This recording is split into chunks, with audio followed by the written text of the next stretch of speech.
Vous avez 2 feux verts. Bonjour messieurs, mes chers collègues. Donc je vais présider et remplacer Rémi Pointreau ce matin. Donc messieurs, merci d'avoir répondu à notre invitation pour échanger sur la question importante de l'eau avec les membres de la mission d'information lancée en février à la demande du groupe socialiste et qui comprend des sénateurs de toutes les sensibilités. Notre audition du jour fait l'objet d'un compte-rendu et d'une retransmission. Nous devrions achever nos travaux fin juin, début juillet, par un rapport qui contiendra notre analyse de la politique de l'eau menée dans notre pays et des propositions pour l'améliorer, tenant compte de tous les avis que nous aurons entendus. Météo France est un acteur essentiel pour connaître les volumes de pluie ou encore l'humidité des sols et observer les transformations du climat. Renforcer notre expertise est également essentiel pour mieux gérer notre eau demain, affiner nos modèles prédictifs et ne pas être pris de court par la transformation de notre environnement. Nous souhaitons donc vous entendre et pouvoir échanger sur la base du questionnaire que vous avez reçu, messieurs. Je passe maintenant la parole à notre rapporteur Hervé Gillet. Merci Madame la Présidente. Je remercie également mes collègues d'être présents. Je renouvelle mes remerciements pour votre disponibilité sur cette mission d'information qui est un peu plus qu'à mi-parcours maintenant, qui est quand même assez large. Donc nous avons un nombre d'auditions assez soutenu dans un contexte que vous connaissez tous qui met en lumière un certain nombre de problématiques et de sujets. Et quelque part, même si le contexte est délicat, nous sommes dans un moment important sur le plan politique, justement, pour essayer de mettre en lumière un certain nombre d'enjeux. L'approche, bien sûr, prédictive et les connaissances, la consolidation des connaissances est absolument essentielle sur ce sujet, à différents niveaux, que ce soit sur une meilleure connaissance de la ressource, une meilleure connaissance des usages, mais bien évidemment une meilleure connaissance des aléas. Et donc, votre avis, vos prospectives sont absolument essentielles dans ce cadre-là. Je crois que vous avez prévu une présentation qui va nous permettre de rebondir sur un certain nombre de questions que l'on souhaite vous poser, qu'on vous a transmis au travers donc, du questionnaire. Donc, Monsieur le Directeur Général, je vous en prie, si vous souhaitez quelques mots liminaires, bien sûr. Voilà. Merci Madame la Présidente, merci Monsieur le Sénateur, bonjour Mesdames et Messieurs. Effectivement, je me présente Alain Soulan, Directeur Général adjoint de Météo France, et je suis accompagné de Jean-Michel Soubirou, Directeur adjoint scientifique de la Direction des services climatologiques, du climat et des services climatologiques, qui est basée à Toulouse. La Direction Générale de Météo France est basée à Saint-Mandé. Le centre opérationnel se trouve à Toulouse. Donc c'est vraiment avec plaisir qu'on a répondu à votre demande d'audition. Je pense qu'il est utile effectivement de partager un petit peu toutes les connaissances dans le domaine de l'eau, de la politique de l'eau, et nous sommes vraiment partenaires pour alimenter votre rapport qui nous permettra de progresser tous ensemble.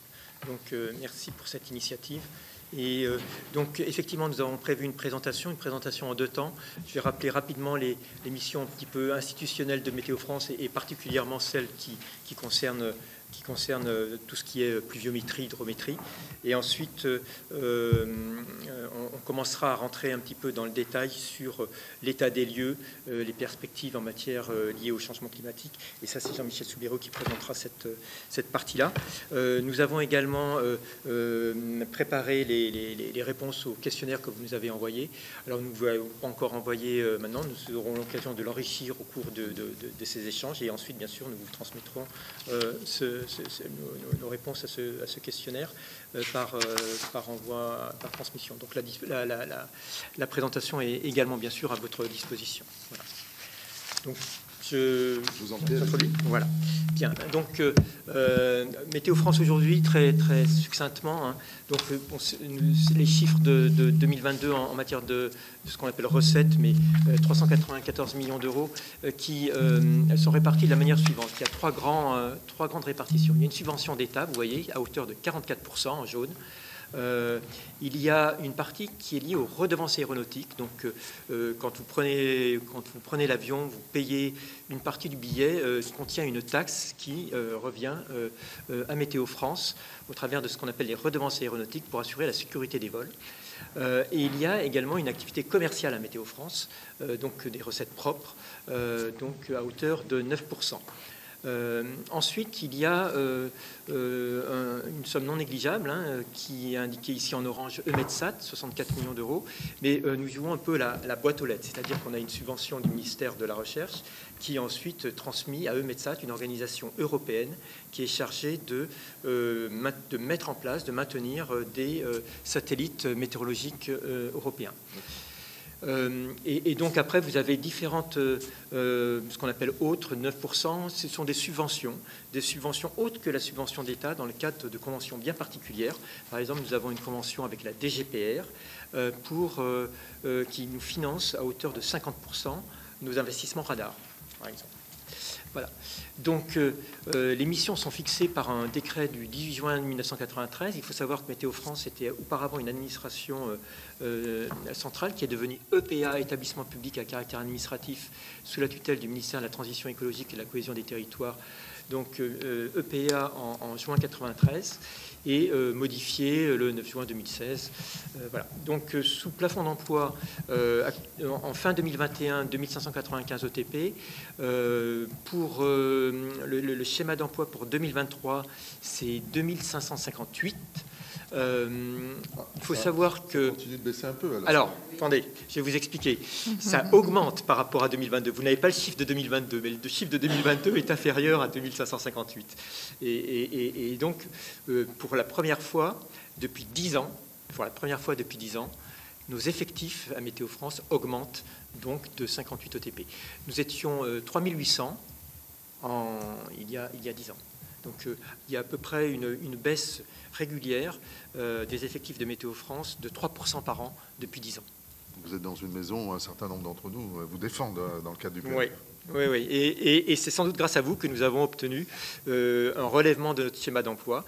Il faut savoir, bon, ça n'a pas directement un lien direct avec l'eau, mais néanmoins, il faut savoir que parmi ces 58 ETP supplémentaires, il y en a 17 qui sont liés au développement de notre service en matière de feux de forêt pour la prévention des feux. C'est-à-dire qu'on va étendre ce qu'on faisait dans le sud-est de la France, on va l'étendre au sud-ouest et à l'ouest. Et donc, ça va permettre de couvrir 55 départements sur l'ensemble de la France, alors qu'on couvrait une quinzaine de départements.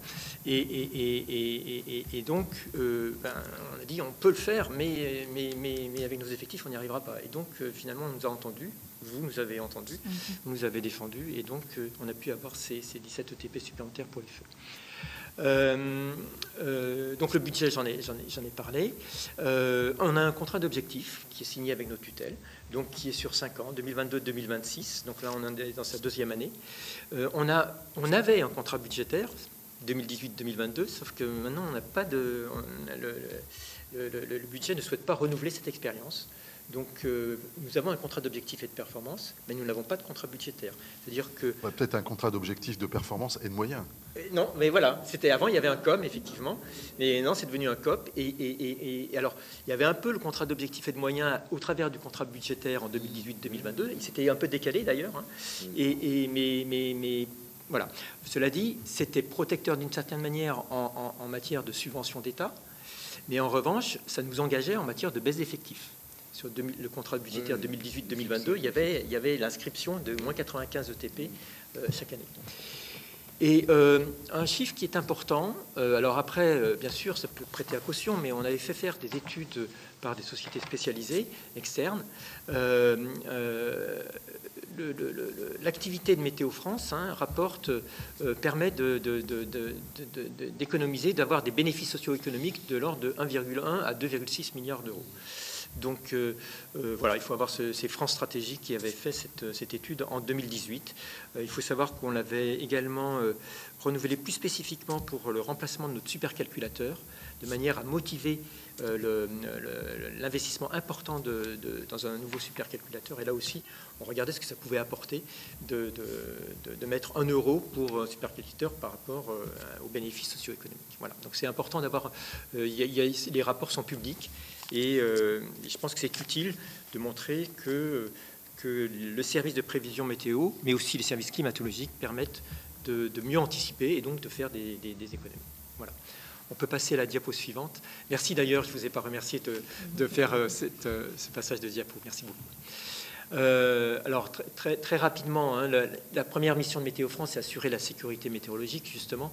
Et donc, le produit phare de Météo France, c'est la carte de vigilance, au travers d'informer les autorités et les citoyens au moyen de la carte de vigilance. Elle est diffusée sur nos sites internet, sur les applications mobiles, sur Twitter. Il faut savoir que la carte de vigilance, là aussi je fais un petit peu de pédagogie, la carte de vigilance, elle est issue des tempêtes de décembre 99, où on nous avait reproché que la chaîne d'alerte n'était pas suffisamment performante. Et donc, la carte de vigilance, c'est quoi? C'est informer en même temps les autorités, les services chargés de la mise en place des secours, les médias et le grand public. L'information est... voilà. Et cette carte de vigilance, elle s'est améliorée au fur et à mesure. Donc, ça fait maintenant plus de 20 ans, elle a une existence de plus de 20 ans. On a augmenté le nombre de paramètres. On a augmenté, là, tout récemment, l'échéance. Jusqu'à présent, c'était des cartes de vigilance qui portaient sur 24 heures. Maintenant, nous avons 2 cartes de vigilance par jour, une pour le jour J et une pour le lendemain J+1. Voilà. Et donc, c'est diffusé au travers des médias, notamment, hein, également.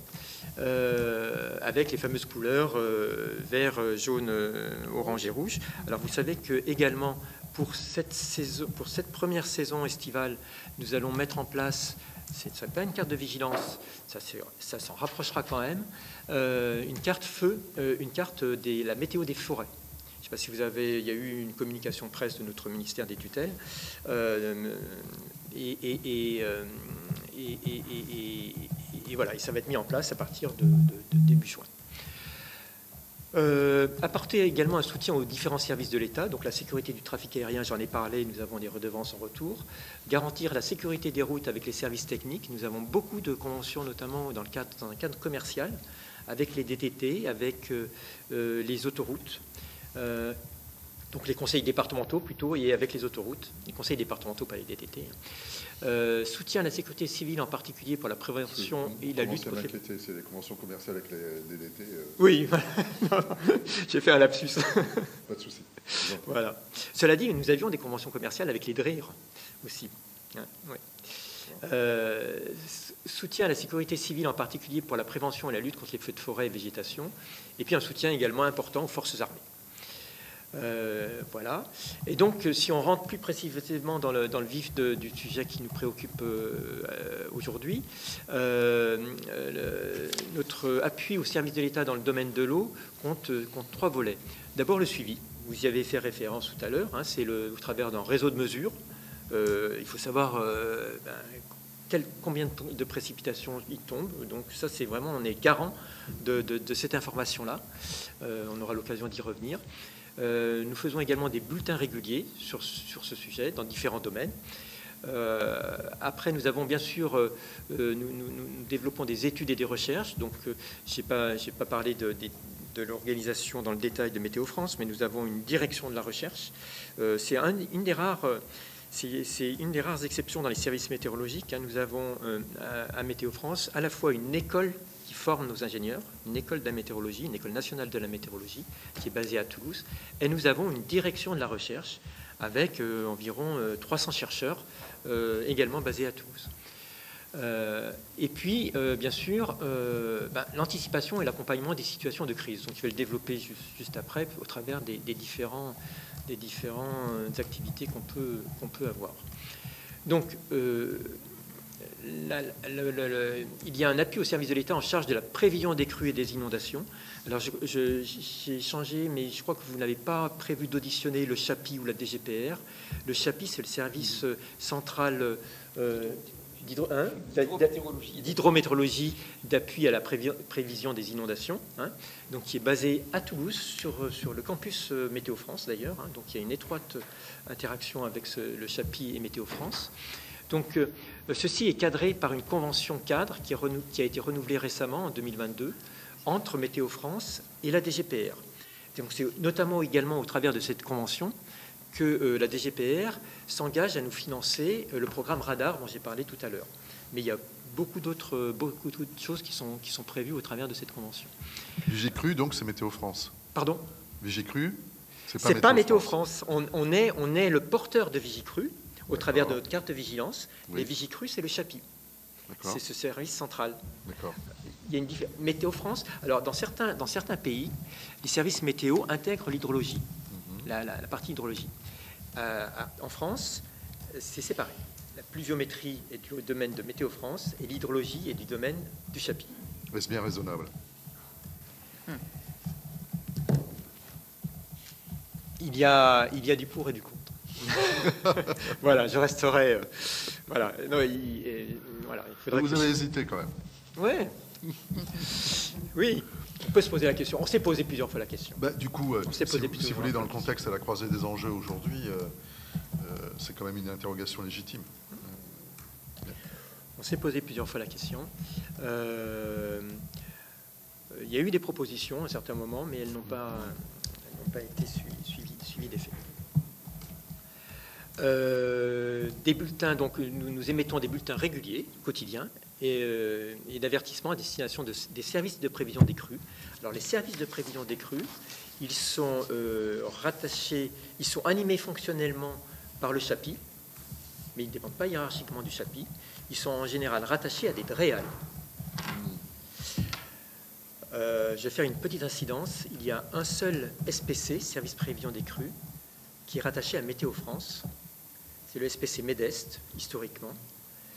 Et dans le cadre de la politique de la DGPR, actuellement, il y a une évolution de ce rattachement qui est envisagée pour faire en sorte que ce SPC ne soit plus rattaché à Météo France, mais à la DREAL PACA. Voilà. Donc il y a un dossier en cours sur ce sujet. Là, bon, je ne vais pas rentrer dans le détail parce que ce n'est pas vraiment l'objet de notre... Mais je voulais vous en informer parce que vous en entendrez peut-être parler dans un autre biais. Voilà. Après, ça questionne pour nous l'organisation de la gestion de crise aussi d'une manière générale, oui. Qui est un sujet aussi en soi. Il est légitime oui. qu'il y ait forcément des évolutions au travers à la fois des événements, des vécus, et on voit bien qu'il faudrait aussi qu'il y ait une réflexion pour voir comment on peut améliorer à la fois la mutualisation de la connaissance, mais en même temps les méthodes, les process, les outils et les niveaux d'information et de communication. Qui sont aussi des enjeux. Alors, si vous voulez, vous avez posé la question tout à l'heure de Vigicru. Hein, donc, déjà, donc on travaille bien sûr étroitement avec la DGPR et le Chapi, encore une fois, et on a eu l'occasion d'affiner ce dispositif entre qu'est-ce que c'est qu'une forte pluie, qu'est-ce que c'est qu'une inondation. Parfois, quand il y a des crues soudaines, ça se rapproche beaucoup. Et donc, on a, dans le cadre de la vigilance, une partie qui est du ressort de Météo France, et dès que ça déborde, en gros, dès que les cours d'eau débordent, eh bien, c'est suivi par le Chapi. Et le Chapi, au travers de sa Vigicru, fait les avertissements vers le grand public, en ayant ce support de la carte de vigilance Météo France. Hein. Et bien sûr, quand il le fait, quand il décide de mettre en orange, voire en rouge des départements, ça a été fait en étroite liaison à Météo France à partir des données fournis par Météo France au travers de ces bulletins, des bulletins réguliers ou d'avertissement. Donc, c'est ce qu'on appelle des BP, des AP, des bulletins de précipitation et des avertissements de précipitation qu'on envoie régulièrement au Chapi et aux différents services de prévision des crues. Il faut savoir également qu'il y a possibilité pour certains agents de Météo France d'être affectés dans les SPC ou au Chapi. Jean-Michel Soumerou a eu l'occasion de travailler au Chapi également dans sa carrière. Voilà. Information crue relayée sur la carte de vigilance produite par Météo France. Ensuite, appui à la gestion de la ressource en eau pour les services de l'État au niveau national et territorial. et on va le voir, Météo France est de plus en plus sollicité parce qu'on voit qu'il y a de plus en plus une problématique en matière de ressources en eau liées aux sécheresses répétitives. Donc, nous produisons là aussi des bulletins, des services opérationnels. On contribue au bulletin de situation hydrologique qui s'appelle le BSH et on participe, on apporte notre expertise météorologique pour différentes instances de suivi. On met à disposition également un extranet. Un extranet, c'est un site internet dédié, accessible avec des mots de passe, mis à jour quotidiennement à disposition de la DGALN, des DREAL et des DTT. Oui. Pardon. Quand vous dites ressources en eau, c'est-à-dire l'état des rivières, de ce qui est visible ou bien... oui, de ce qui est visible. Oui. Donc, dans le cadre du... Je ne sais pas si vous m'entendez. Donc, c'est le micro. Oui, voilà. Donc, dans le cadre du bulletin de situation hydrologique, il y a une répartition des variables hydrologiques selon les organismes. Et donc, Météo France est en charge du bilan des précipitations, mais aussi de l'humidité des sols et du stock nival.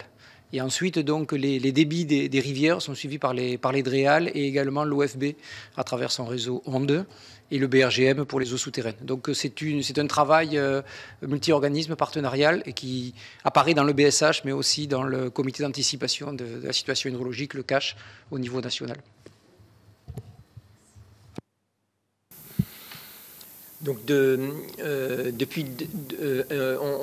on apporte aussi un appui depuis 2015 vers la DGALN et il y a une convention cadre qui a été renouvelée en 2022 qui précise également les différents services sur lesquels nous sommes engagés. Jean-Michel vient d'y faire référence, une contribution régulière aux différentes cellules interministérielles de crise sécheresse. Je crois qu'il y en a une...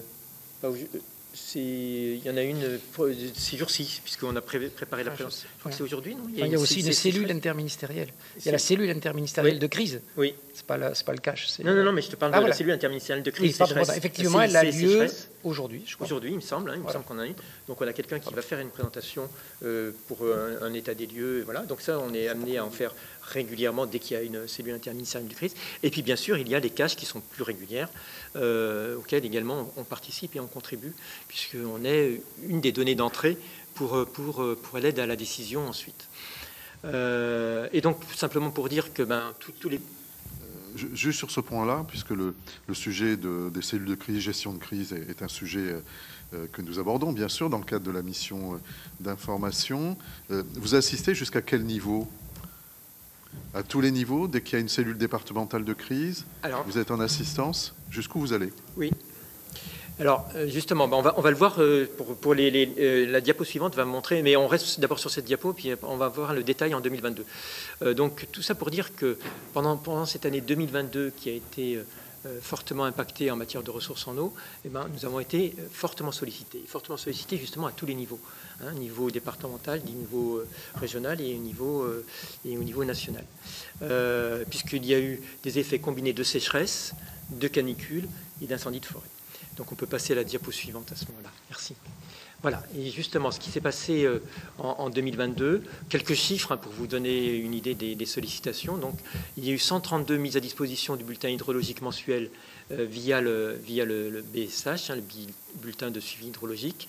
150, bon, c'est un peu technique, 150 mises à disposition de bulletins hydrologiques au pas de temps décadaire via le BSH, mais surtout, pour répondre à votre question, 500 contributions aux comités départementaux de ressources en eau entre le 3 février et le 15 novembre 2022, dont pour l'outre-mer, 3 comités pour la Réunion, 6 comités pour la Mayotte, parce qu'il y a également l'outre-mer également qui a été concerné par cette année. Donc vous avez aussi une répartition selon les départements entre plus de 20 comités et puis peu de comités. Alors, je vous ai parlé de la diminution des effectifs de Météo France, mais je ne vous ai pas parlé de l'évolution de l'organisation territoriale de Météo France. En 2008, nous étions présents dans chaque département, ce qu'on appelait des centres départementaux météorologiques. Et il y a eu une décision qui a été de réduire le nombre de nos implantations départementales. Ça aussi, c'était un peu une exception française par rapport aux autres pays Il n'y avait pas cette implantation. Voilà. Alors les techniques évoluant, et puis de toute façon, il fallait baisser les effectifs également. Voilà. Notre cible maintenant, c'est 39 implantations. Donc vous voyez, on est passé de 108 implantations en métropole, hein, je parle que des implantations métropole, à 39 implantations. Vous imaginez en 10 ans, vous imaginez tout le travail de réorganisation qu'il a fallu faire. À Météo France, 90% des agents sont fonctionnaires. Donc, donc c'était au moment des départs à la retraite qu'on voyait comment on pouvait s'organiser. Donc on a beaucoup développé aussi le travail à distance. Pourquoi je vous parle de ça? Parce que c'est pas neutre d'être présent dans chacun des comités des départementaux, alors qu'on n'est plus présent territorialement. Donc, eh bien, on fait en sorte de s'organiser quand même. Donc, l'organisation territoriale, elle se base sur 7 interrégions, 7 vraiment centres interrégionaux. Et à partir de là, on essaie d'être présent et de rayonner. Alors, on a mis en place ce qu'on appelle des directions interrégionales. Hein. Donc, il y en a une à Lille, une à Strasbourg, une à Lyon, une à Aix-en-Provence, une à Bordeaux, une à Rennes, et puis une à Saint-Mandé. Je ne parle pas de Toulouse. Toulouse, c'est le centre opérationnel national. Et donc, comment on arrive à 39, vous allez me dire, après, il y a des centres de rattachement aéronautique. Nous avons 15 CRA, donc Roissy, Orly, par exemple, hein, pour n'en citer que 2, les plus importants. Et puis, nous avons également des petits pôles de maintenance, des petites unités de maintenance qui nous permettent de réparer les stations automatiques, qui nous permettent de réparer les radars. Et là, nous en avons 27. Donc, au total, ça fait à peu près 39, sachant qu'il y a des centres, des lieux géographiques qui ont plusieurs fonctions. Voilà. Je voulais aussi vous présenter rapidement l'organisation territoriale de Météo France. Et également, pour être présent dans ces comités départementaux de ressources en eau, eh bien, nous avons mis en place, parce que le maillage, quand même, sur 7 centres interrégionaux, il pouvait être un peu faible. On a mis en place des référents territoriaux qui permettent d'être présents à moins de 3 heures de distance d'un département. Et donc, une bonne partie de la présence de Météo France s'est faite au travers de ces référents territoriaux qui sont là pour être à l'écoute des services institutionnels et apporter toute l'information qu'ils attendent également. Donc, ils sont employés à 100% pour ce type de mission. Voilà. Je crois qu'il en reste une. On va passer à la diapo suivante pour ce qui me concerne. Voilà. Alors, après, bon, on pourrait développer, mais je vais simplement vous lister comme ça les différents services météorologiques spécifiques. Certains sont plus spécialement dédiés à des activités commerciales. Hein. Donc, en matière d'hydrologie, on a un service qui s'appelle Prévilo. En agrométéorologie, on a un système qui s'appelle ISOP. Bon, c'est un peu... Je vous donne ça comme ça, après on pourrait revenir en détail, mais on fournit aussi des flux de données observés et prévus, température, précipitation, pour former des modèles applicatifs de différents entités qui auraient besoin, qui permettent de... il y a les bulletins, je vous ai parlé des bulletins, mais il y a aussi des flux de données qui permettent ensuite d'être intégrés dans des modèles. On fournit bien sûr... Quand vous dites flux de données qui sont intégrés dans les modèles, notamment des modèles applicatifs qui ont leur économie propre, oui. Du coup, vous en tirez une ressource aussi sur la gestion des données? Oui, alors... voilà. Alors, là, ça nous amènerait dans un autre débat. Hein. Bon, vous savez que non, mais vous avez tout à fait raison. Le débat des données publiques.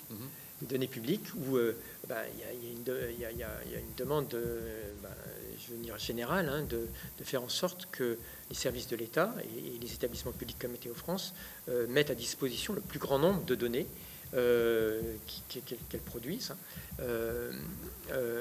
et au travers d'une infrastructure. Donc là, nous avons cet objectif d'ici fin 2023. Il y a déjà des choses, il y a déjà un portail de données publiques qui existe à Météo France. Son ergonomie peut être améliorée, et donc c'est là-dessus qu'on travaille pour développer ces services. Là encore, dans les 58 ETP dont je vous ai parlé, il y a 2 ETP qui nous ont été fournis pour développer cette infrastructure informatique, pour faire en sorte que, voilà, derrière, parce que c'est bien de pouvoir mettre à disposition des données, mais il faut que les flux soient robustes, quoi. Je veux dire qu'on puisse, que nos infrastructures puissent tenir la charge. Et puis cette dimension va être de plus en plus importante. Oui, tout à fait. Juste pour bien vérifier, à la croisée des données, vous avez bien sûr une déclinaison au niveau territorial, jusqu'à quelle échelle à un moment donné, et est-ce qu'il y a un croisement entre des échelles administratives et des échelles géographiques, c'est-à-dire que la gestion de l'eau, elle repose sur les bassins versants, bien évidemment, et puis il y a également des données qui aujourd'hui sont agglomérées, sont croisées au niveau géographique, voire administratif, par exemple au niveau des régions, etc. Donc vous avez ces différentes mailles et différents niveaux d'organisation. Oui. Alors, si vous voulez, en fait, bon, d'abord, la météo n'a pas de frontières. Et donc, au niveau de la France, bien sûr, on a ces répartitions géographiques, territoriales et ainsi de suite, tout ça, mais après, on agrège tout ça au niveau national. Donc, on aura peut-être l'occasion d'y revenir sur notre réseau de mesure, mais par exemple, on a plus de 2000 stations météorologiques au sol qu'on entretient, qui sont réparties sur le territoire et qui pluviométriques. Nous avons, alors je ne sais jamais exactement, mais 33 radars, je crois, où là aussi, on pourra vous expliquer un petit peu la différence entre les radars et les stations au sol, mais où on peut avoir un maillage précis, et puis localisé ou pas localisé, comme on veut, sur ce qu'on peut appeler les lames d'eau, c'est-à-dire combien il est tombé de précipitations à un endroit précis, donné, ou sur un bassin versant. Alors, je ne sais pas si tu veux compléter sur la partie... Oui, et puis dire aussi que donc, les flux de données, ce ne sont pas que des données observées, c'est aussi des données prévues. Voilà. Et que donc, par exemple, notamment pour des EPTB, puisqu'on parle de gestion de l'eau, ou des bureaux d'études qui viennent en appui de PTB. Donc, voilà, donc il y a des flux de données qui intègrent à la fois les lames d'eau observées et les lames d'eau prévues pour apporter un conseil sur la gestion des étiages ou des éléments comme ça. Voilà. Donc ça peut être aussi ce type d'information qui est tout à fait essentiel pour améliorer la gestion de l'eau. Et effectivement, donc, nos bases de données, elles n'ont pas ces frontières administratives et donc on peut les recomposer par rapport à votre question selon la réalité, le périmètre du bassin versant à prendre en compte, sachant qu'ils sont d'une multitude, ces bassins versants, en fonction donc, de critères qui ne sont pas uniquement hydrologiques mais aussi très administratifs. Donc, voilà. Donc il faut que les bases de données reconstituent ensuite donc, les bons périmètres pour les bons utilisateurs. C'est des sujets qui sont très importants et ils vont l'être de plus en plus. Sur les soutiens d'étiage, pouvoir anticiper au mieux pour savoir combien de volume on va lâcher, ça devient des enjeux à la fois économiques et à la fois des enjeux stratégiques. Donc, et puis après, l'amélioration de la connaissance sur les modélisations de comportement des bassins en fonction des niveaux pluviométriques et de précipitation en termes d'analyse prospective aussi, ça devient également des sujets de plus en plus puissants avec des comportements aujourd'hui mais vous nous en parlerez, qui peuvent varier par rapport au taux de précipitation, aux importances de ces précipitations. Donc, c'est une de vos questions, donc on y répondra effectivement. Donc voilà, et regardez donc selon les échéances, que ce soit les échéances de la prévision météorologique, donc jusqu'à 10 à 15 jours, et puis au-delà, en sachant que c'est plus les mêmes méthodes qui sont mises en œuvre et on n'a plus le même niveau de fiabilité, c'est pas le même niveau d'information que l'on peut apporter. Voilà, donc ça c'est une réalité finalement de la prévisibilité hydrologique en France, enfin en France et dans le monde. Voilà.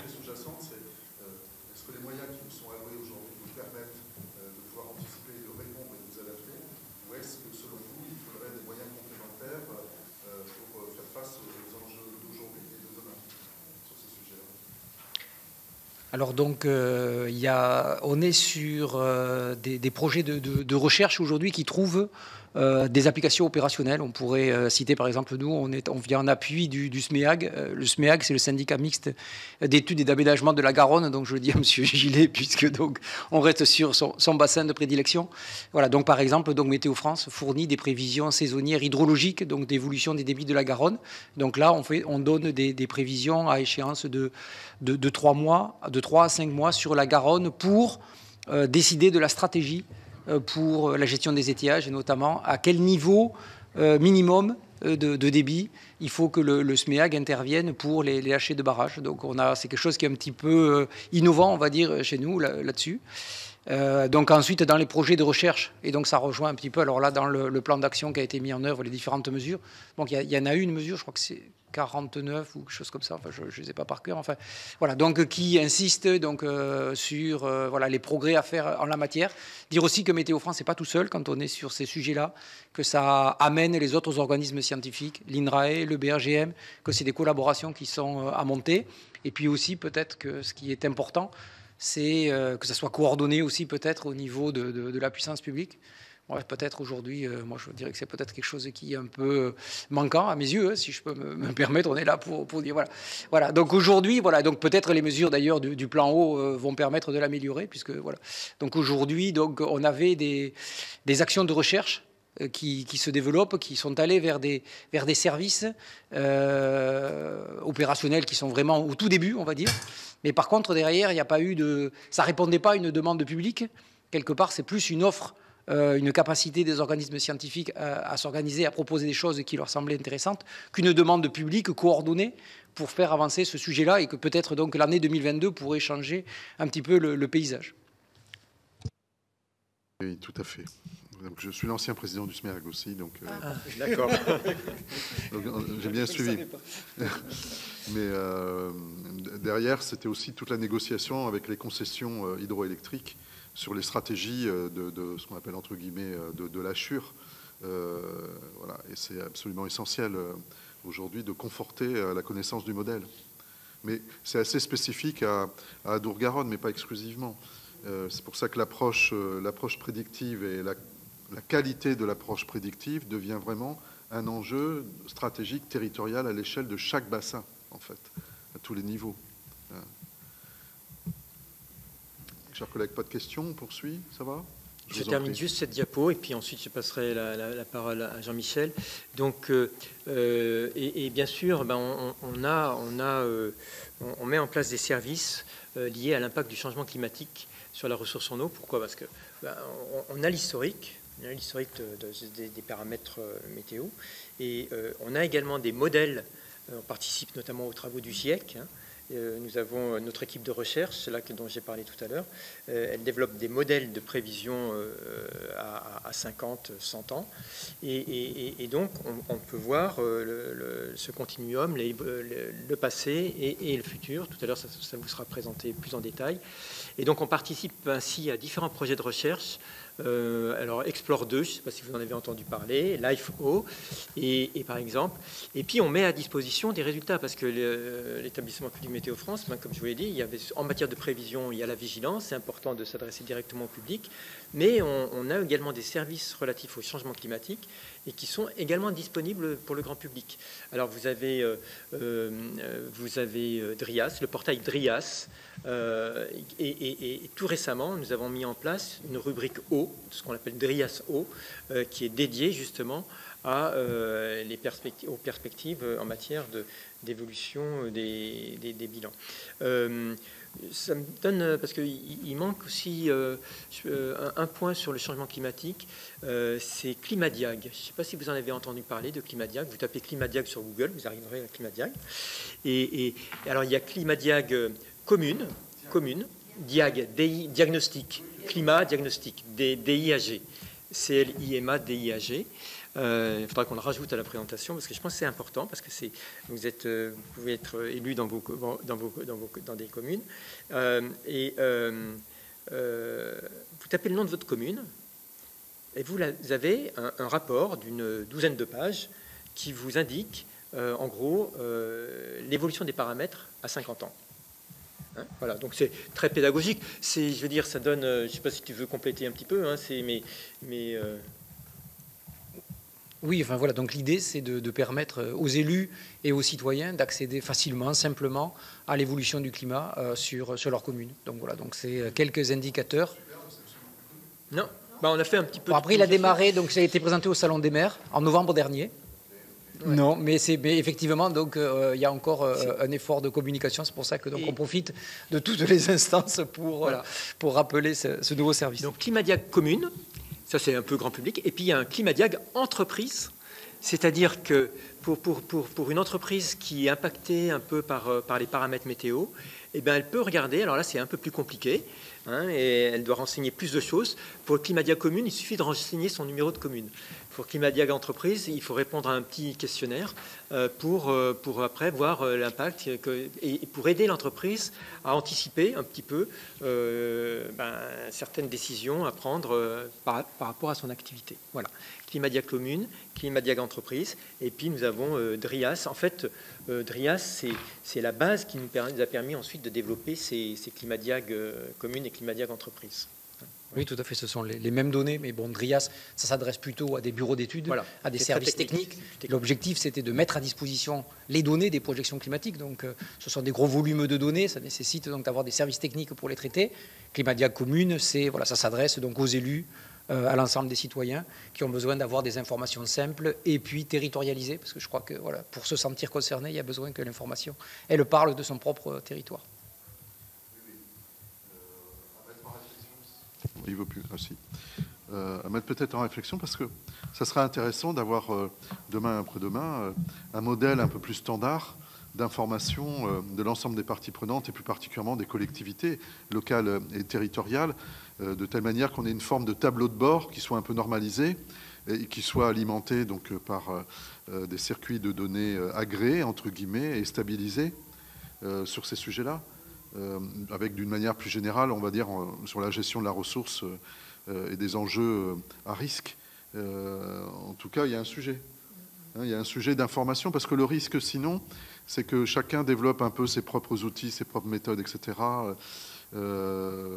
Et sur les cellules PCS, sur les cellules, les projets communaux de sauvegarde, etc., c'est un des soucis.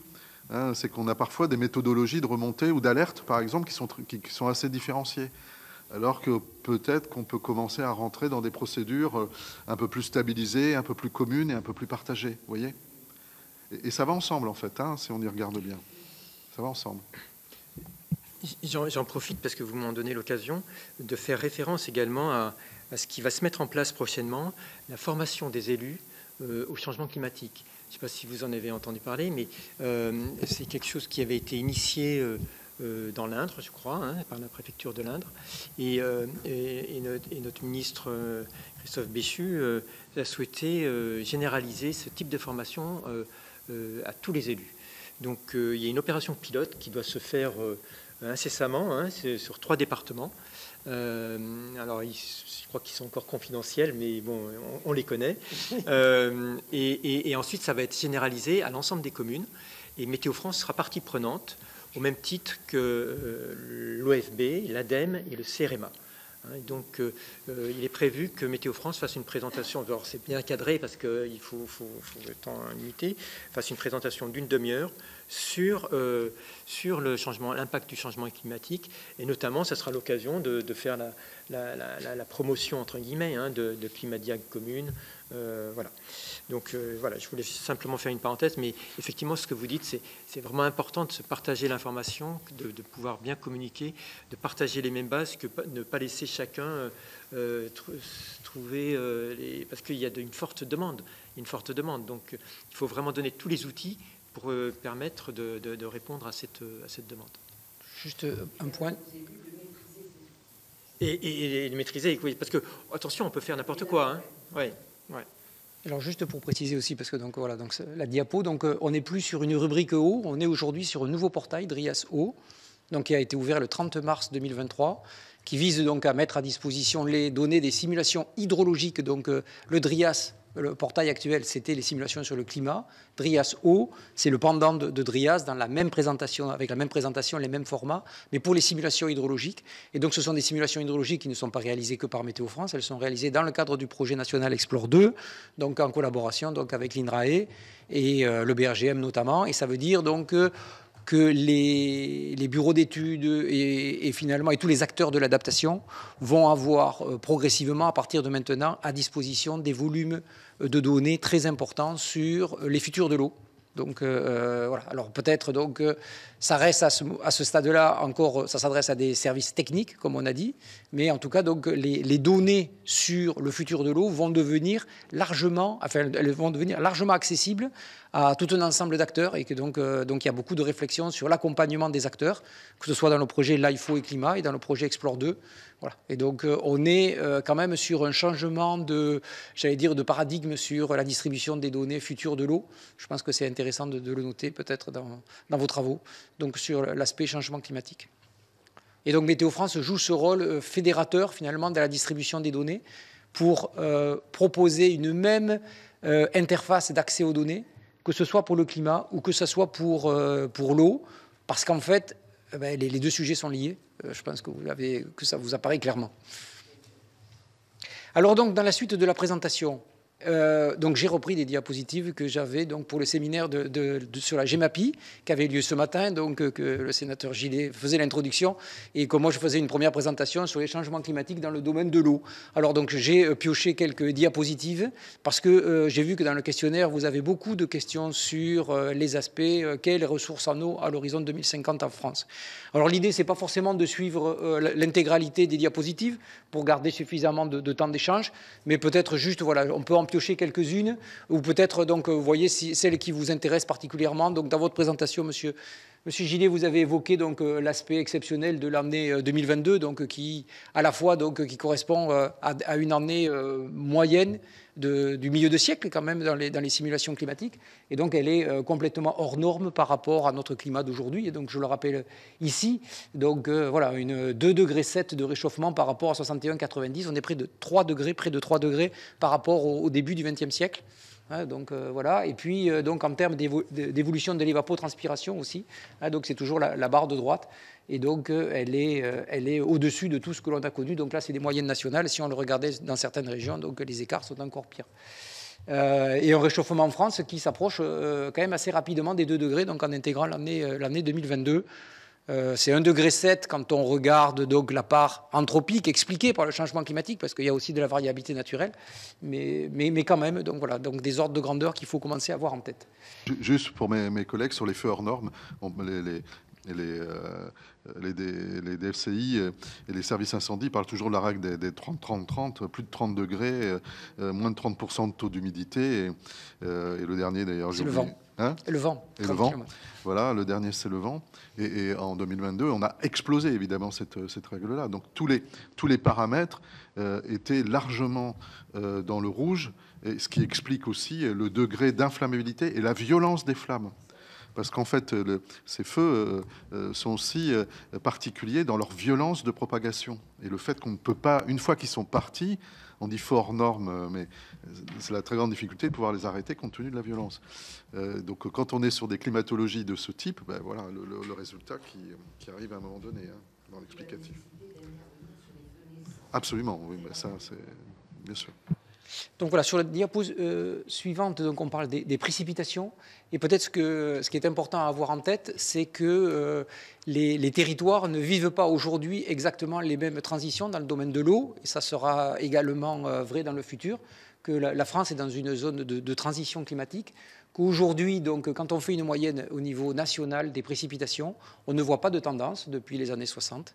Par contre, donc, quand on descend donc, à l'échelle donc, des régions ou des stations, on a donc, c'est la carte de droite, on a donc sur une moitié nord de la France une majorité de tendance à la hausse sur les précipitations au niveau national, sur les précipitations au niveau annuel, pardon, excusez-moi, et par contre sur la moitié sud, une majorité de tendance à la baisse. Et donc dans le tableau qui est à gauche, on retrouve les différentes régions, donc c'est Bretagne, Normandie, Pays de Loire, centre... donc Île-de-France, Hauts-de-France, Grand Est, Bourgogne-Franche-Comté, Auvergne-Rhône-Alpes, Provence-Alpes-Côte d'Azur, Occitanie, Nouvelle-Aquitaine et Corse. Voilà. Et donc, quand on a un triangle vert, ça veut dire qu'on a une majorité de stations qui sont à la hausse. Et quand on a un triangle jaune, c'est qu'elles sont majoritairement à la baisse. Et puis la première ligne, ce sont les années, et les 4 lignes suivantes, ce sont les 4 saisons.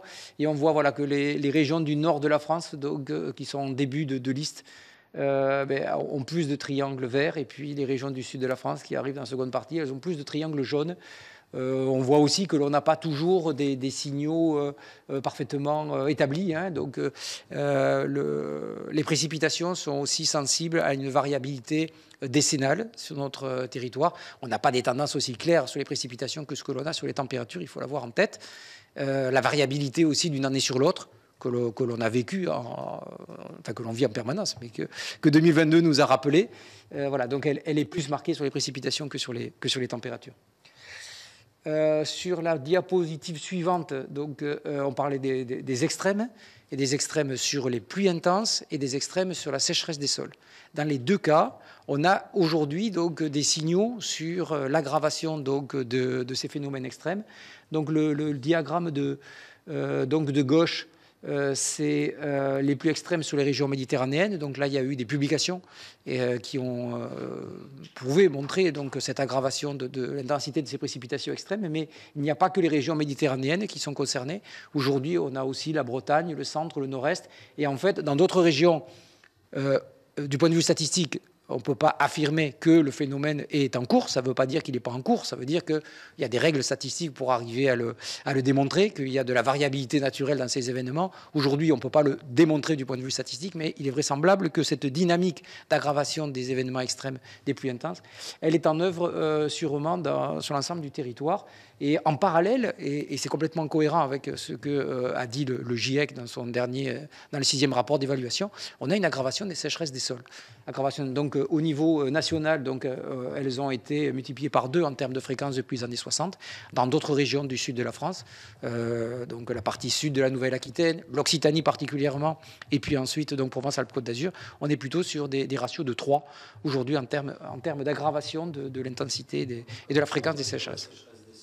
Pardon ? Comment on mesure la sécheresse des sols ? Excusez-moi, c'est... Oui, donc vous avez raison. Donc ça pose la question donc de l'observation. Alors donc pour l'humidité des sols, on n'a pas directement de l'observation.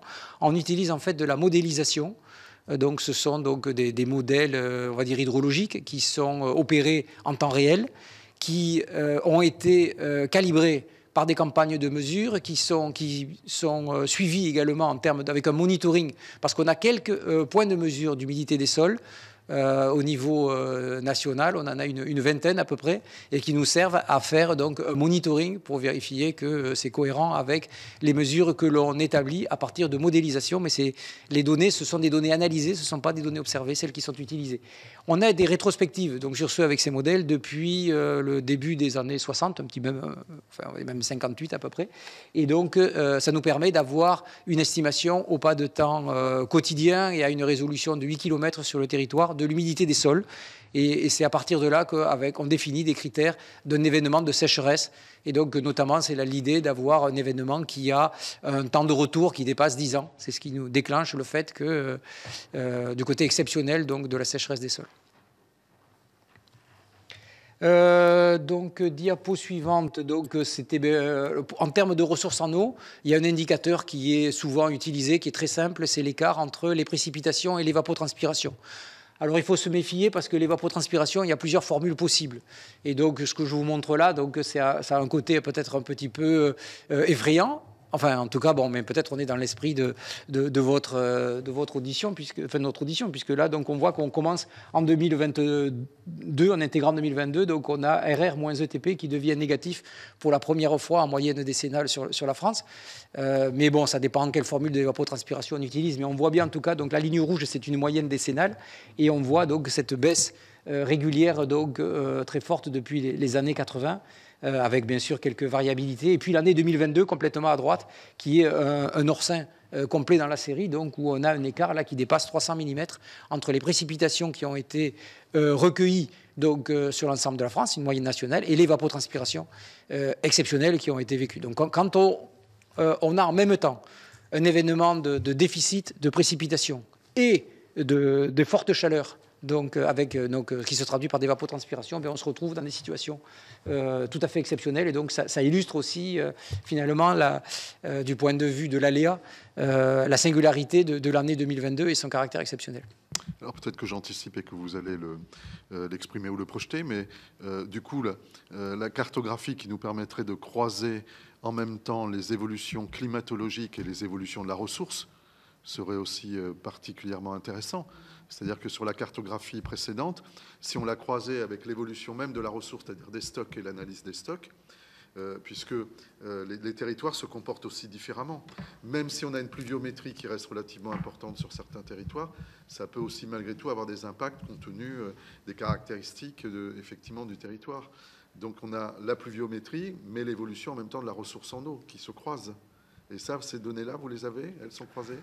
Il y en a, donc on a un grand nombre de données, donc, et on peut en fabriquer de nouvelles. Donc je l'ai pas. Donc je pense que vous voudriez une carte spatialisée de cette évolution RR-ETP, montrer des tendances sur. C'était ça l'idée de. Je suis pas sûr d'avoir. Oui, et puis, sur 70-2022, on pourrait mettre des tendances à l'échelle nationale. Vous démontrez au niveau des évolutions, des températures, etc. Vous apportez une cartographie qui est assez précise sur les évolutions à l'échelle du territoire national. Si on croise aussi avec l'évolution des stocks et de la ressource en eau, c'est pas forcément homogène. Non, mais tout à fait. Donc c'est bien le discours que je vous tiens. C'est intéressant d'avoir les deux à un moment donné. Tout à fait. Donc on l'a sur l'humidité des sols, par exemple. On a des diagnostics sur l'humidité des sols qui montrent qu'on a des comportements très différents, je vous l'ai dit, entre les régions du sud de la France, les régions du nord. Après, c'est important aussi de regarder les tendances des territoires, parce que donc il y a une question peut-être sur la résilience. Il y a des territoires qui sont habitués à connaître des événements extrêmes comme la Méditerranée parce qu'elle a un climat plus aride naturellement. Elle est peut-être mieux préparée. Enfin, ça peut être des réflexions. Et on a vu en particulier que les sécheresses à répétition dans le Grand Est depuis 2018 ont provoqué beaucoup de dégâts sur la biodiversité, sur la forêt. Donc il y a beaucoup de rapports là-dessus. Moi, j'étais intervenu auprès d'organismes forestiers. Sur l'habitat, donc il y a tout le retrait-gonflement des argiles, et donc sur des territoires qui étaient moins habitués à rencontrer les sécheresses, donc on a aussi éventuellement donc des conséquences qui peuvent être très fortes. Donc il y a un petit peu, il y a le côté l'intensité de l'aléa, et puis il y a le côté un peu plus exceptionnel, je pense, sur des territoires qui n'ont pas rencontré jusqu'à présent ces phénomènes-là et qui sont, c'est un petit peu comme pour les feux de forêt, qui sont confrontés un petit peu pour la première fois à des événements qu'ils ne connaissaient pas. Et donc, moi, c'était un peu dans les réflexions là, que j'ai conclu comme ça ma présentation sur la GEMAPI, donc insister sur le futur des événements extrêmes qui ne peut pas être extrapolé à partir seulement des relevés passés. Et donc, jusqu'à présent, donc, la politique de prévention des risques, elle s'appuyait sur la meilleure connaissance donc, des événements passés. Et donc aujourd'hui, il faut bien sûr conserver cette mémoire, mais ce n'est pas suffisant parce que les événements du futur, eh bien, ils seront différents, ils pourront être différents de ce qu'on a connu dans le passé. Donc après, j'allais sur des éléments concernant le changement climatique. Donc peut-être on peut passer sur la façon dont on construit les projections climatiques. Mais voilà, donc c'était de dire qu'il y a un gap entre le fait que les services de recherche, les laboratoires qui travaillent sur la recherche du climat et réaliser des simulations, et puis tout le travail qu'il y a à faire pour que ça devienne des données pour les services climatiques. Et voilà, c'est de dire ne pas sous-estimer ce temps, le temps de la recherche, et ensuite le temps qu'il faut pour en construire des services climatiques. Et voilà, donc c'était de rappeler tout le travail qu'il y a derrière en aval, qui mobilise donc des ressources. On a beaucoup parlé des ressources en début de nos discussions. Voilà. Et puis un travail aussi qui amène de la collaboration entre les différents partenaires. Parce que dans le domaine de l'eau, aujourd'hui, c'est plusieurs organismes qui interviennent, c'est pas un seul organisme. Et donc voilà. Donc voilà peut-être sur ces aspects. Oui. Sur ce plan-là, parce que l'approche aujourd'hui à la fois consolidée, sous forme aussi de groupement de compétences, le fait de travailler, de consolider les réseaux à la fois d'analyse, de partage, tout ça effectivement va plutôt dans le bon sens. Mais est-ce que vous avez des préconisations à faire sur ce sujet-là? Est-ce qu'il y a aujourd'hui peut-être des propositions qui nous seraient utiles pour améliorer le système qui existe sur le plan national? On s'aperçoit que sur la recherche fondamentale et la recherche appliquée d'une manière générale au niveau de l'eau, il nous semblerait qu'il faudrait un peu plus de lisibilité quand même, qu'il y a quand même un patchwork qui est quand même relativement important, mais ça peut être tout à fait subjectif. Quel est votre avis? Donc, en termes de recherche, donc il y a des programmes exploratoires pour la recherche, les PEPR, donc voilà, dont l'État donc vient de mettre donc des budgets importants pour développer donc la connaissance sur un certain nombre de domaines stratégiques. Alors donc il y a un PEPR sur le climat qui s'appelle Trax, qui a démarré, qui a fait sa réunion de lancement au mois de mars. On parle aussi du PEPR One Water. Donc le One Water, c'est le PR qui parle de l'eau. Donc Météo France est très impliqué dans Trax sur le climat. Météo France participe aussi au One Water sur l'eau. Donc le point d'attention par rapport à ces programmes exploratoires, c'est qu'ils ne soient pas en silo, puisque le climat est d'un côté, l'eau est de l'autre côté. Les risques, il y a un autre PEPR qui s'appelle Arima, je crois. Enfin, voilà. Il y en a un sur la forêt. Donc aujourd'hui, finalement, les communautés se rassemblent, mais par contre, il faut vérifier qu'elles se parlent aussi entre communautés. Et puis, peut-être, si on prend l'exemple du projet Explore 2, qui est essentiel pour améliorer, mettre à jour les connaissances sur les évolutions, les futurs de l'eau, ce programme national, je pense qu'on peut dire qu'il a eu du mal à émerger, que depuis, entre Explore 2070, qui avait eu lieu en 2013, qui s'était fini en 2013, et le montage d'Explore 2, donc un projet qui a démarré en 2021, ils se sont passés 8 ans. Donc on voit qu'il y a une difficulté, peut-être, à avoir des financements et pour avoir un soutien de l'État continu. Et je crois que peut-être, donc en tout cas, il y a la réflexion de dire qu'après Explore 2, on n'attende pas de nouveau 8 ans pour réorganiser quelque chose, qu'on arrive sur un flux un peu plus continu de mise à jour des connaissances et donc dans lequel la puissance publique a sûrement un rôle majeur à jouer pour que ces services puissent être ensuite, que ça permette l'action au niveau des territoires. On a pu voir au niveau de certaines agences de l'eau conduire à un moment donné des études et des analyses, et parfois sur des référentiels qui étaient un peu différents, qui n'étaient pas toujours partagés. Donc ça questionne. Hein. Je vous rejoins. Je vous rejoins. En tout cas, nous, en tant qu'organisme national, c'est vrai qu'on est plus à l'aise lorsqu'il y a des démarches qui sont coordonnées. Et lorsqu'on a des démarches plus singulières au niveau des régions qui sont liées aussi parce qu'elles peuvent avoir des enjeux particuliers de remise à jour des SDAGE ou d'autres enjeux des plans d'adaptation qui sont un peu dictés par des éléments de stratégie qui leur sont demandés. Mais c'est vrai que lorsque c'est anticipé et coordonné au niveau national, je pense que c'est plus robuste. En tout cas, nous, pour un organisme comme Météo France, c'est plus facile de s'y inscrire. Peut-être on ne faut pas rester sur cette diapositive-là. Donc les températures qui montent, je pense que ça vous a... peut-être aller sur les précipitations, parce qu'il y a un message sur les précipitations, de dire qu'il y a des incertitudes sur les précipitations. Donc il faut avoir en tête que la France est dans une zone de transition climatique. Et que donc, aujourd'hui, sur les précipitations au niveau national, on a pratiquement autant de simulations climatiques qui nous annoncent une hausse que celles qui nous annoncent une baisse. Et on voit que la dispersion, finalement, elle est assez importante parce que, à l'horizon 2050, finalement, selon les simulations qu'on peut regarder, on peut aller entre moins 10 et plus 10% sur la ressource en eau. Et donc, ça, c'est pas du tout la même réalité au niveau des territoires. Il faut prendre le sujet avec beaucoup d'humilité encore à l'heure actuelle parce que la complexité fait que c'est très délicat aujourd'hui de pouvoir être prédictif. Quand je dis ça, je ne vais pas m'arrêter là, parce que sinon, ce serait un peu... Donc il y a quand même des signaux dont on peut se saisir pour ensuite le traduire dans le terme d'action, d'adaptation sur les territoires. Ce sont par exemple les évolutions saisonnières qui montrent qu'on a quand même une majorité de hausses qui sont en hiver, et par contre un signal de baisse l'été. Et donc, le signal de baisse l'été, ça nous amène sur une quasi-certitude sur l'aggravation des sécheresses des sols.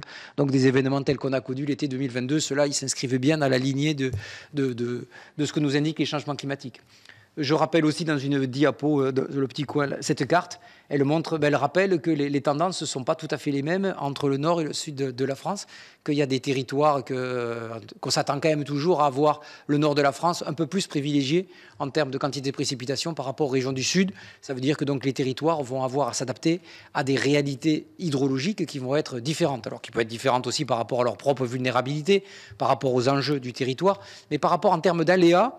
Les évolutions climatiques, les trajectoires, ou les trajectoires climatiques et hydrologiques vont pas être tout à fait, s'annoncent pas tout à fait identiques sur le territoire, et donc il n'y a sûrement pas une mesure d'adaptation nationale identique, et donc chacun va devoir composer selon des réalités du changement climatique qui vont être différentes. Juste si vous voulez sur la diapo suivante. Voilà. Bon, allez, sur la diapositive. Ça ne va pas être facile pour informer la population. Si on doit faire en fonction de son département et de sa situation géographique. Et pourtant, si vous voulez, au jour d'aujourd'hui, je pense que la population a besoin d'une information claire. Et on doit l'informer par rapport à l'eau. Oui, donc il faut Qu'est-ce que vous pensez mettre au point, vous, Météo France? Est-ce qu'il va y avoir une carte qui va être de lecture facile pour monsieur tout le monde qui regarde la météo tous les matins en prenant son petit déjeuner? J'en connais chez moi. Mais vous voyez, il y a besoin d'une lecture facile. Vas-y. Je ne vais pas faire de promotion d'une chaîne par rapport à d'autres, mais je ne sais pas si vous avez vu, mais France 2 a mis en place un bulletin météo et climat, maintenant le soir, auquel on contribue. Avec régulièrement des interviews d'experts. Je ne sais pas si toi tu as été... Pas encore. J'ai eu l'occasion d'intervenir. Mais je pense que ça pourrait avoir sa place là. C'est-à-dire de montrer, peut-être... Alors, il faut faire attention parce que très vite, ça peut être complexe, comme vous le dites, hein, que le téléspectateur de chez lui, il faut quand même des discours relativement faciles à comprendre et on arrive très vite dans une certaine complexité. Mais je pense qu'il y a matière, à utiliser au moins ce support et je sais que TF1 veut faire également un peu la même chose. Donc en utilisant les médias et à des heures de grande écoute. France 3, c'est intéressant parce qu'il y a tout de même des variabilités régionales. Ouais. Oui. Mais quand on dit France TV, c'est aussi France 3. D'accord. Voilà. Et puis donc il y a EcoWatt de l'eau, donc qui est évoqué, donc un nouveau service, et dans lequel donc sur ce type de service, donc Météo France est sollicité pour fournir des informations donc à des échelles locales, des échelles départementales sur l'humidité des sols, sur les précipitations. Et donc je ne sais pas exactement encore quelle sera la forme de ce service. Qui est, bon, enfin, je pense que le... On vient d'avoir une sollicitation toute récente à ce sujet alors c'est quoi le service? C'est EcoWatt de l'eau. EcoWatt de l'eau, c'est ça. Et il ne souhaitait pas mettre en place un service spécifique, mais se reposer sur des services qui pouvaient être existants et déjà largement diffusés, dont l'application Météo France. Donc on est en train de regarder comment on pourrait intégrer leurs données, les flux de données, pour que, au travers de notre application Météo France, qui est quand même pas mal consultée, transmettre, être un vecteur de cette information aussi. Et vous avez raison, il faut vraiment que la communication, c'est hyper important et il faut trouver les bons vecteurs pour passer les bons messages. Les bons messages, sachant qu'ils ne sont pas forcément nationaux. Il y a des déclinaisons régionales. Voilà. Et en fait, s'il y a des réalités différentes qui vont être vécues au niveau des territoires, par contre, tout le monde aura à faire des efforts et que donc quelque part la ressource en eau elle diminue partout. Hein. Donc voilà, donc il y a quand même il y a quand même voilà. Et donc ce message-là, donc il est vrai partout. Voilà. Mais et voilà. Et puis je pense qu'il faut l'amener aussi sur la réalité des territoires, parce que donc en rester juste aux variables atmosphériques qui sont en entrée du cycle de l'eau, c'est pas suffisant, parce que donc certains territoires bénéficient de nappes qui sont, on va dire, plus faciles à exploiter. Certains disposent de retenues qui peuvent être exploitées, d'autres ne les ont pas. Voilà. Donc il y a ensuite des informations sur la réalité de la ressource en eau des territoires qui sont différentes. Donc voilà. Donc c'est vrai qu'il y a des données d'entrée qui viennent donc des simulations climatiques et hydrologiques. Là également, les simulations hydrologiques qui vont être réalisées, qui sont réalisées dans le cadre du projet Explore 2 et qu'on va mettre à disposition sur le portail Driasso, on est en hydrologie naturelle. Donc on n'intègre pas les usages. Donc après, c'est le travail à faire par les EPTB, par les clés, par les collectivités à la compétence GEMAPI, donc d'aller croiser les usages et leurs évolutions par rapport à l'évolution de la ressource en eau naturelle. Voilà, c'est tout un travail. Pour peut-être juste faire un stop and go sur ce sujet-là, le but du jeu, d'abord, c'est d'améliorer tous les systèmes de connaissances à l'échelle des bassins versants, et donc vraiment d'essayer de les perfectionner en termes de connaissance, bien sûr, de la ressource et de connaissance des usages. Le plus fine possible, donc des consommations, puisque le dialogue politique sera de plus en plus puissant et tangible à l'échelle des bassins versants sur la répartition de la ressource. Donc, il faut que ce modèle tienne et soit le plus solide possible à terme. Et c'est ce modèle-là qui va baser, quelque part, les éléments, la méthode de négociation, de répartition de la ressource à l'échelle d'un bassin versant. Et derrière la répartition de ce modèle, ça veut dire que chacun doit s'engager en même temps sur des démarches à la fois de sobriété ou d'évolution de ces process pour être le plus performant, le plus sobre possible, en essayant de limiter en même temps ses consommations, mais en ayant néanmoins, dans le cadre de cette vision, une forme de garantie de ressources permettant une vision pluriannuelle. Donc c'est ça ce qui va se passer pour tout le monde. Et donc ça, il faut le consolider à toutes les étapes. C'est pour ça que la modélisation de la connaissance à la croisée de l'ensemble des enjeux est absolument essentielle aujourd'hui à l'échelle des bassins dans cette dimension de partage. Enfin, c'est ce que j'affirme moi depuis un certain temps, mais je pense que vous partagez, mes collègues, cette démarche-là, qui est déjà en route, on est bien d'accord, mais qui nécessite encore des approfondissements. On s'aperçoit que, par exemple, aujourd'hui, la connaissance véritablement des usages, c'est-à-dire des prélèvements, n'est pas aussi fine qu'on le croit, loin s'en faut. Donc, si on veut vraiment évoluer sur le sujet, il va falloir aller plus vite, plus fort, véritablement là-dessus. Même sur la ressource au niveau des stocks, et notamment sur les nappes profondes, on s'aperçoit qu'on ne connaît pas tout, loin s'en faut. Voilà, c'est juste à titre d'exemple, mais ça permet de cadrer un peu aussi globalement. Je suis d'accord avec vous, même si ce n'est pas des données que nous mobilisons en Météo France. Donc, dans les réunions auxquelles on participe, on sait bien qu'aujourd'hui, la connaissance des usages est loin d'être aussi avancée que la connaissance de l'hydrologie naturelle. Oui, non, c'était une observation, parce que je suis évidemment d'accord avec ce que vient de dire Hervé, mais j'ai des souvenirs, quand tu es écologiste, tu as le souvenir du climato-scepticisme, des questions dès qu'il fait froid, bah, tu vois bien qu'il n'y a pas de réchauffement climatique. Et donc, il y a une grande variabilité sur l'eau. Il y a une grande variabilité des prévisions que vous nous montrez, et des différenciations régionales. Mais il y a aussi des dynamiques qui, elles, sont plus affirmées sur les évolutions de température, sur la baisse. Et il y a une réticence, enfin moi je l'analyse comme ça, sur la question des usages. C'est-à-dire qu'au fond, ceux qui ont des usages aujourd'hui préfèrent ne pas trop les mettre sous les radars, parce qu'on sait qu'il va y avoir une bataille sur la ressource.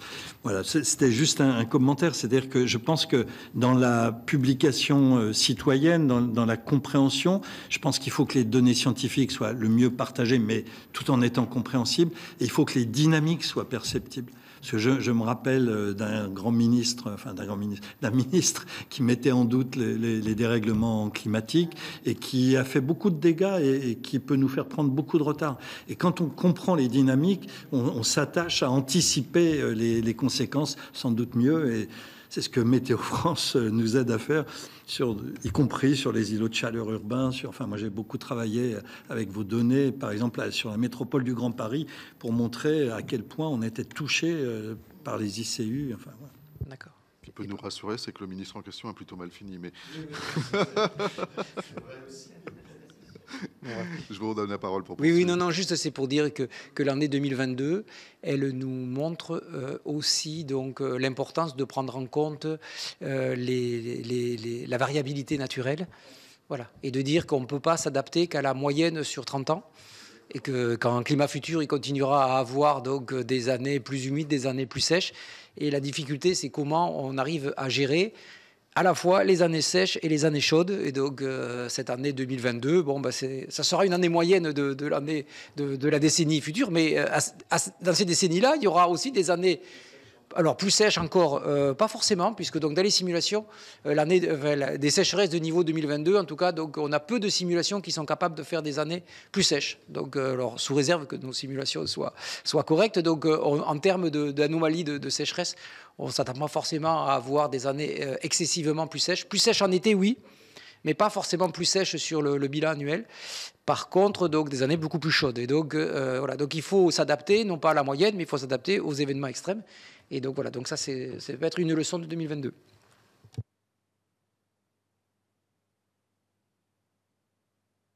Donc moi, je vous propose donc d'aborder les questions alors, donc, que vous souhaitez aborder. Enfin, nous, on y répondra bien sûr à votre questionnaire, mais s'il y avait des points que vous vouliez regarder au préalable.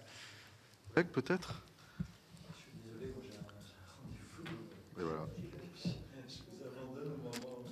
C'était très intéressant et encore une fois, merci de ça. Florence, non? Alors, vous avez répondu déjà à un certain nombre de questionnements qui étaient posés. On a parlé des systèmes d'information à ce niveau-là, sur les modèles prédictifs. Alors, on voit que les cycles de sécheresse aussi sont de plus en plus longs. Est-ce que ce sont des éléments que vous constatez ou pas? Pas vraiment, en fait. D'accord. Non. Ce que l'on observe, c'est que avec des températures plus élevées, les déficits de précipitation conduisent à des sécheresses de manière plus précoce et de manière plus intense. Que l'on passe très vite, avec des températures élevées, on passe très vite d'une situation d'excédent de l'humidité des sols à une situation de sécheresse. Alors, il y a une année récente qui était incroyable, où en un mois, je ne sais plus quelle région de France c'était, on était passé du record de sol le plus humide au record de sol le plus sec. Parce que pendant un mois, il avait fait tellement chaud qu'on avait finalement, que le sol avait complètement évaporé l'eau dont il disposait. Donc on a une plus grande variabilité, volatilité peut-être de cette ressource en eau, mais pour autant quand on regarde, donc on a plus de sécheresse des sols, mais on n'a pas plus de variabilité des précipitations en fait. Ou du moins aujourd'hui on n'est pas capable de le démontrer. Oui. Voilà.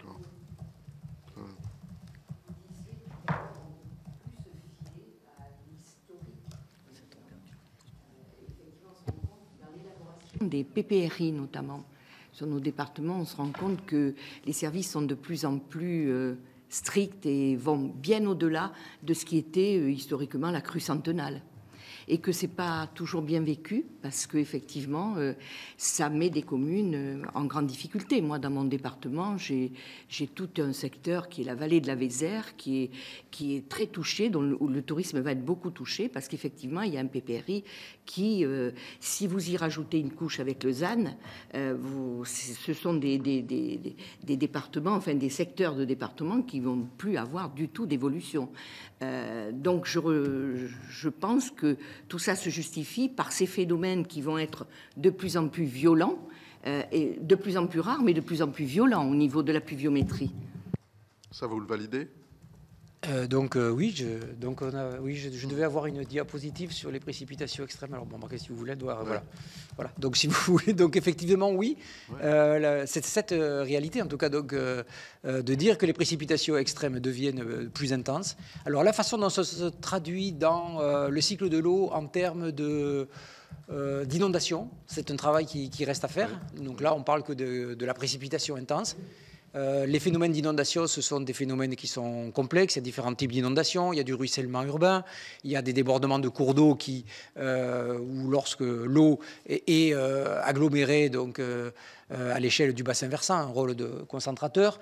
On a des crues qui sont liées à de la fonte des neiges. On a des crues liées à des débordements de nappes. Donc on a une multiplicité de phénomènes d'inondation qui ne peuvent pas se résumer simplement à l'augmentation des précipitations intenses. On a des phénomènes qui peuvent venir s'inverser. Les sols sont plus secs et donc ça peut donc peut-être ils absorbent de l'eau en début d'événement sur les précipitations intenses méditerranéennes par exemple. Donc il y a des travaux, je crois que la DGPR a engagé des travaux pour améliorer la connaissance sur les risques d'inondation. Mais c'est vrai qu'aujourd'hui donc on est quand même un petit peu gêné lorsque l'on a des PPRI qui ne regardent que la crue de référence qui s'est produite donc au milieu du XXe siècle et quelle garantie ça nous fait de dire que les crues futures, elles sont forcément couvertes par cette crue passée. Donc moi, je pense qu'effectivement, ça amène à avoir une réflexion sur les crues futures et de les mettre au même niveau que les crues passées. Il faut les conserver, bien sûr, mais il faut en rajouter des nouvelles. Sachant que, chers collègues, il y a aussi d'autres paramètres. Il y a le fait, alors sur la Vézère peut-être un peu moins, sur l'imperméabilisation des sols, mais les territoires ont également beaucoup été modifiés en l'espace de ces dizaines d'années. Et donc la manière dont l'eau ruisselle est complètement différente aujourd'hui de ce qu'elle était hier. Et donc sur une même pluviométrie, on peut avoir des crues plus intenses parce que le ruissellement est beaucoup plus fort. Donc, ça induit aussi toutes les stratégies qu'il faut essayer de mettre en place en complément. Alors, si en plus on a des pluviométries exceptionnelles, ça renforce encore dans certains territoires qui sont assez imperméabilisés le fait qu'on peut avoir des événements vraiment majeurs et très importants. Et donc, alors, ça complexifie bien sûr la connaissance des modèles, mais on ne peut pas passer à côté. Donc il faut aujourd'hui améliorer aussi la connaissance. Parce que demain aussi, même sur la gestion de la ressource, c'est un élément clé. Parce que par exemple aujourd'hui, on comprend bien qu'il faut travailler vraiment sur la différenciation territoriale pour essayer d'évaluer quel est le projet, le caractère d'impact des projets, parce que ça peut être très différent en fonction de la nature des territoires. Donc, il n'y a pas forcément une vision nationale des choses. Sainte-Soline, ça n'existe pas partout et ça ne pourrait pas exister partout de toute manière. Mais bon, c'est aussi une caractéristique du projet en fonction de son territoire, à un moment donné, qui a été imaginé. Ça ne veut pas dire que Sainte-Soline est une bonne chose. Voilà. Mais en même temps, sur les crues collinaires et les bassins de rétention à bon escient, il y a aujourd'hui beaucoup de questions qui se posent. Voilà, c'est-à-dire de dire, mais quand on a vraiment un trop d'eau et que ce trop d'eau ne participe qu'à un ruissellement et un affaiblissement des sols, est-ce que le fait de pouvoir stopper ou freiner l'eau à bon escient n'est pas une bonne stratégie si on la restitue ensuite demain au profit de l'environnement général et de tous les usages? Voilà, donc il y a des vraies différenciations. Mais pour le coup, ça nécessite de la donnée, de la connaissance et le fait d'affiner par territoire.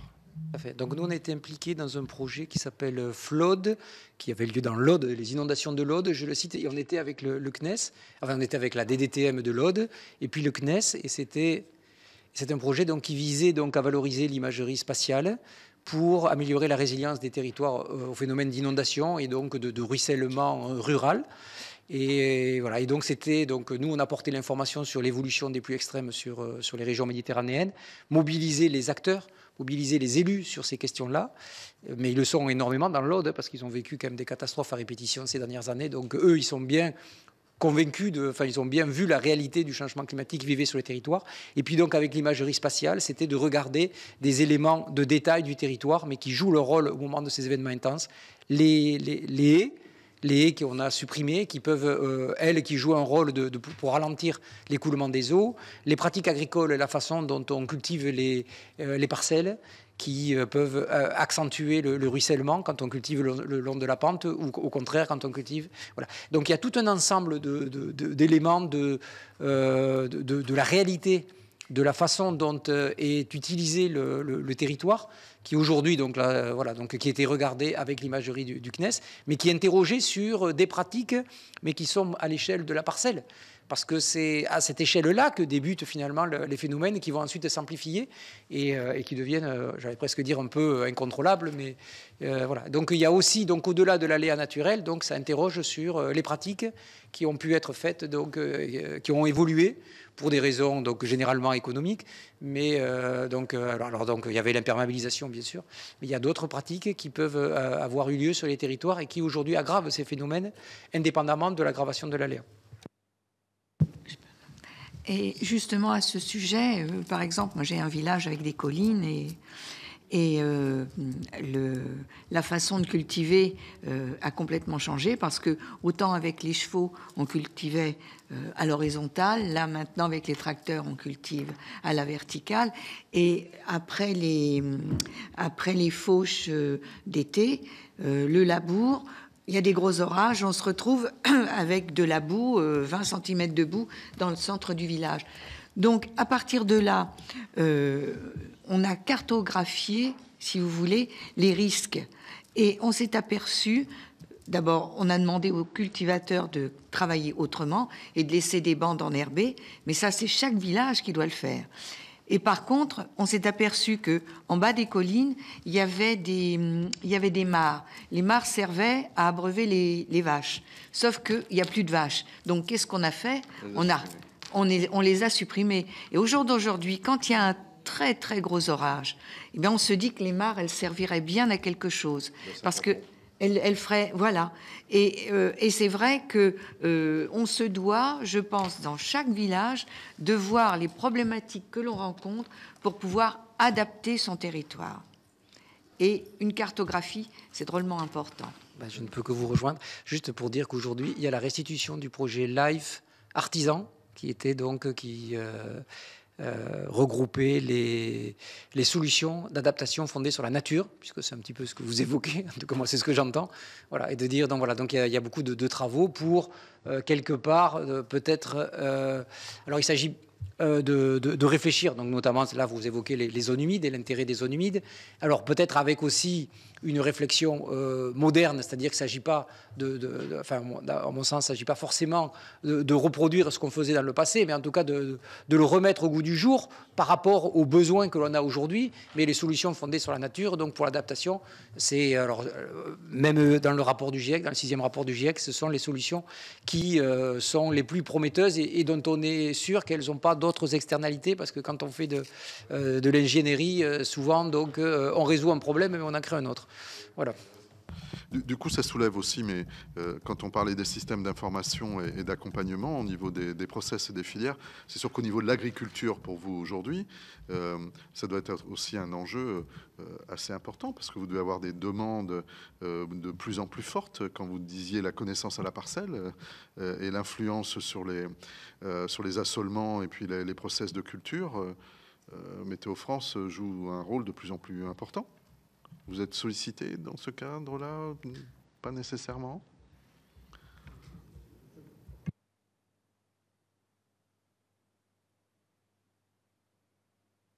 On avait développé un service à un certain moment en collaboration avec quel organe?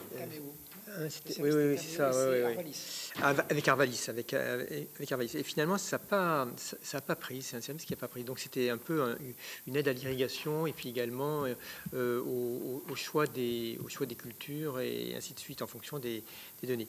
Je ne sais pas pourquoi finalement, ça n'a pas débouché, ça n'a pas pris. Et sinon, dans d'autres domaines, alors, je n'ai pas en tête, moi, d'autres exemples actuellement. Tout à l'heure, on parlait d'un service particulier, mais j'avoue que je ne le connais pas précisément. En fait, donc, le conseil donc, aux agriculteurs, il est quand même sûrement assez structuré, on va dire. Donc, ça passe par des chambres et ça passe aussi par les organismes qui leur vendent un certain nombre de choses. Donc, aujourd'hui, c'est pas forcément Météo France, c'est pas tout à fait dans ces réseaux-là. Donc, on a un peu de mal à percer dans ce domaine, étonnamment.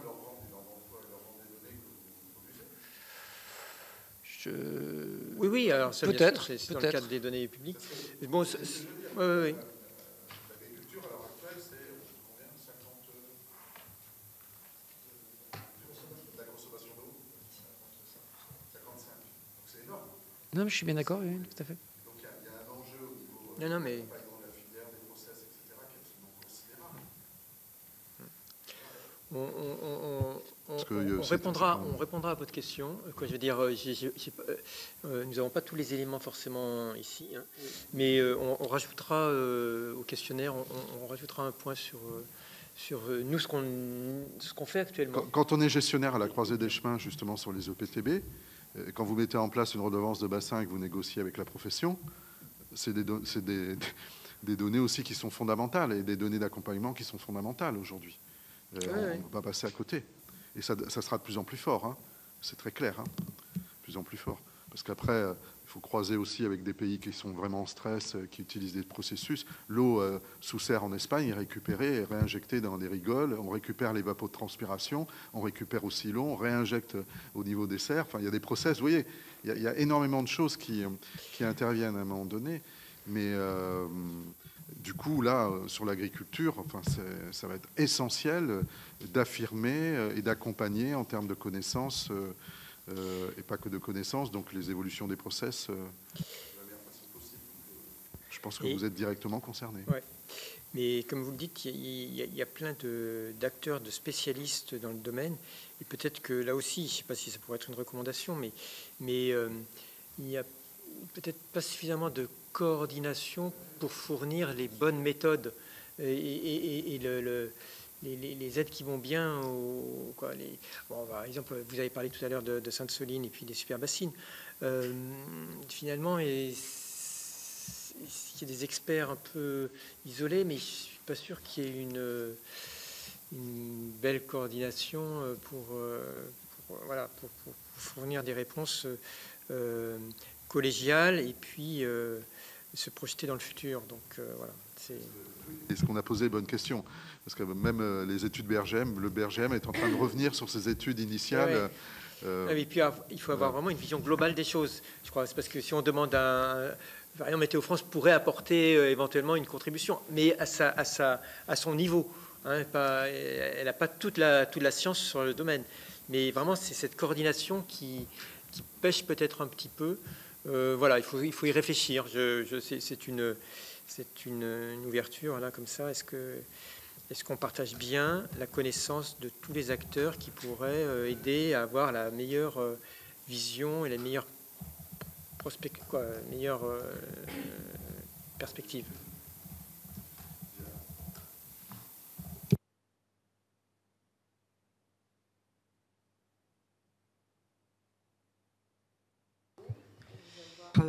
Pardon. J'ai éteint. Voilà. Merci beaucoup de nous avoir consacré du temps. Et puis, nous saurons éventuellement vous recontacter si nous avons besoin d'informations plus importantes. D'accord. Avec plaisir. Donc, nous pourrons itérer sur les questions-réponses. Donc, on vous fournira les éléments, complétés également avec la question dont on a parlé tout à l'heure sur l'agriculture. Et puis, n'hésitez pas, bien sûr, s'il y a des choses qui ne sont pas claires, pour que votre rapport puisse être le plus complet possible. Voilà, c'est vraiment avec plaisir. Eh bien, nous aussi. Voilà, on vous souhaite une excellente fin de journée. Et bonne continuation pour votre mission. Oui. Merci beaucoup. Merci.